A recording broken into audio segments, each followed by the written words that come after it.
reading Pride and Prejudice, chapter 2 now. Yeah, let's start.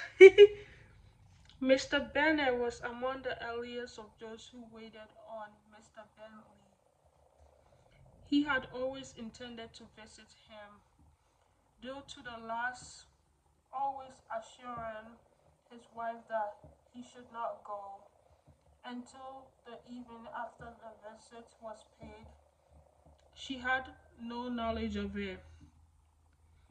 It was then disclosed in the following manner. Observing his second daughter employed in trimming a hat, he suddenly addressed her with, "I hope Mr. Bentley will like it, Lizzie. We are not in a way to know what Mr. Bentley likes," said her mother resentfully, "since we are not to visit. But you forget,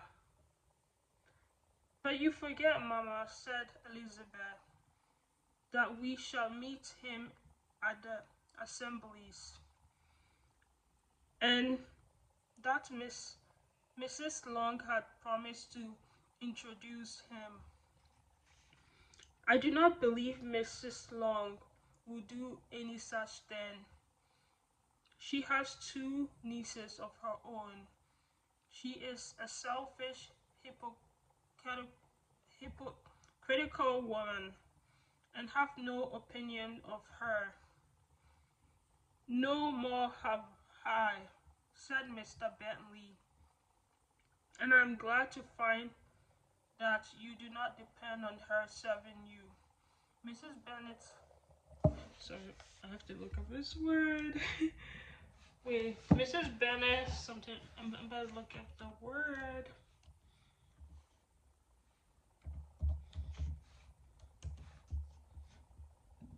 Dang. Okay, Mrs. Bennet deigned not to make any reply, but unable to contain herself, began scolding one of her daughters. "Don't keep coughing so, Kitty. For heaven's sake, have a little compassion on my nerve. You tear them to pieces." Kitty had no description in her coughs, said her father. "She times them ill." "I do not cough for my own amusement," replied Kitty, frightfully. "When is your next ball to be, Lizzie?" "Tomorrow fortnight." "Aye, so it is," cried her mother, "and Mrs. Long does not come back till the day before, so it will be impossible for her to introduce him, for she will not know him herself." "Then, my dear, you may have the advantage of your friend and introduce Mr. Bentley to her." "Impossible, Mr. Bennet. Impossible. Why am I not acquainted with him myself? How can you be so teasing? I honor your circumspection.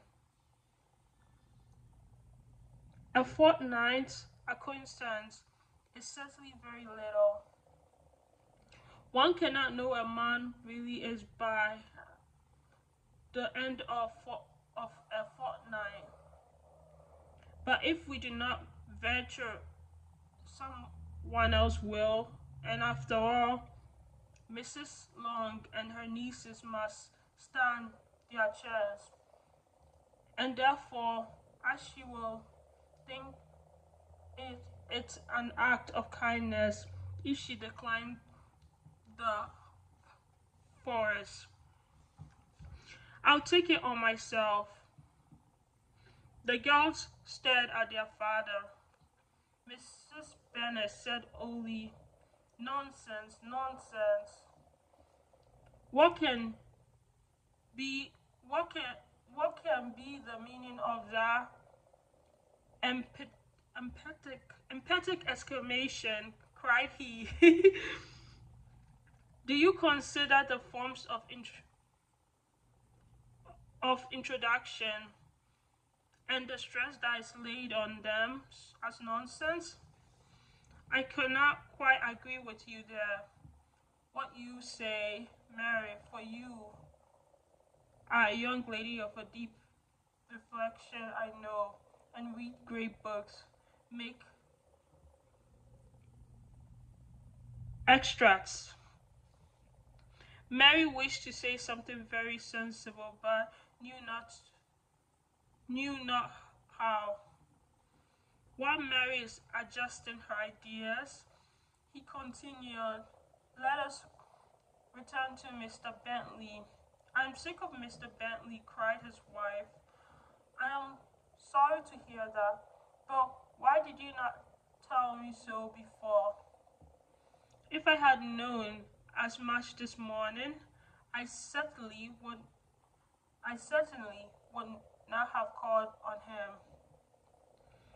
It is very unlikely it's very unlucky, but I have actually paid a visit. We cannot escape the oh my goodness, I forgot how to pronounce this word. Wait, sorry. Oh my goodness, this is why I need to be reading. So I have to do it every day. Acquaintance, yeah, sorry. Acquaintance now. The astonishment of the lady was just what he wished, that of Mrs. Bennet, perhaps surpassing the rest. Though when the first tumult, oh my goodness, oh my god, let me look up this word. Tumult. First tumult of joy was over, she began to declare that it was what she had expected all the while. "How good it was in you, my dear Mr. Bennet, but I knew I should pursue you at last. I'm sure you love your girls too well to neglect such an acquaintance. To neglect such an acquaintance. Well, how pleased am I?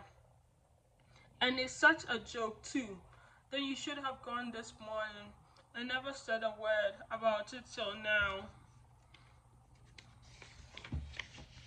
Now, Kitty, you must cough as much as you choose," said Mr.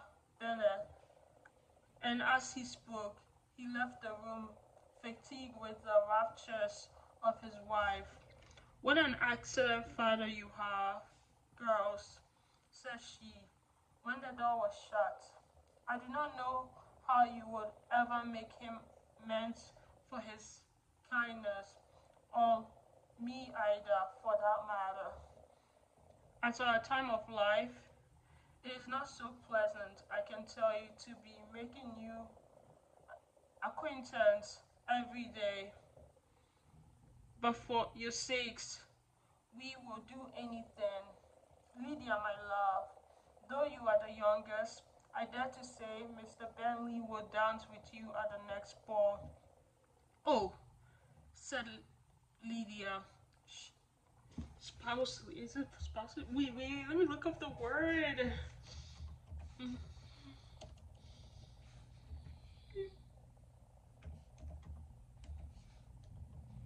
Guys, I read this book a lot of times, so I know what's going on.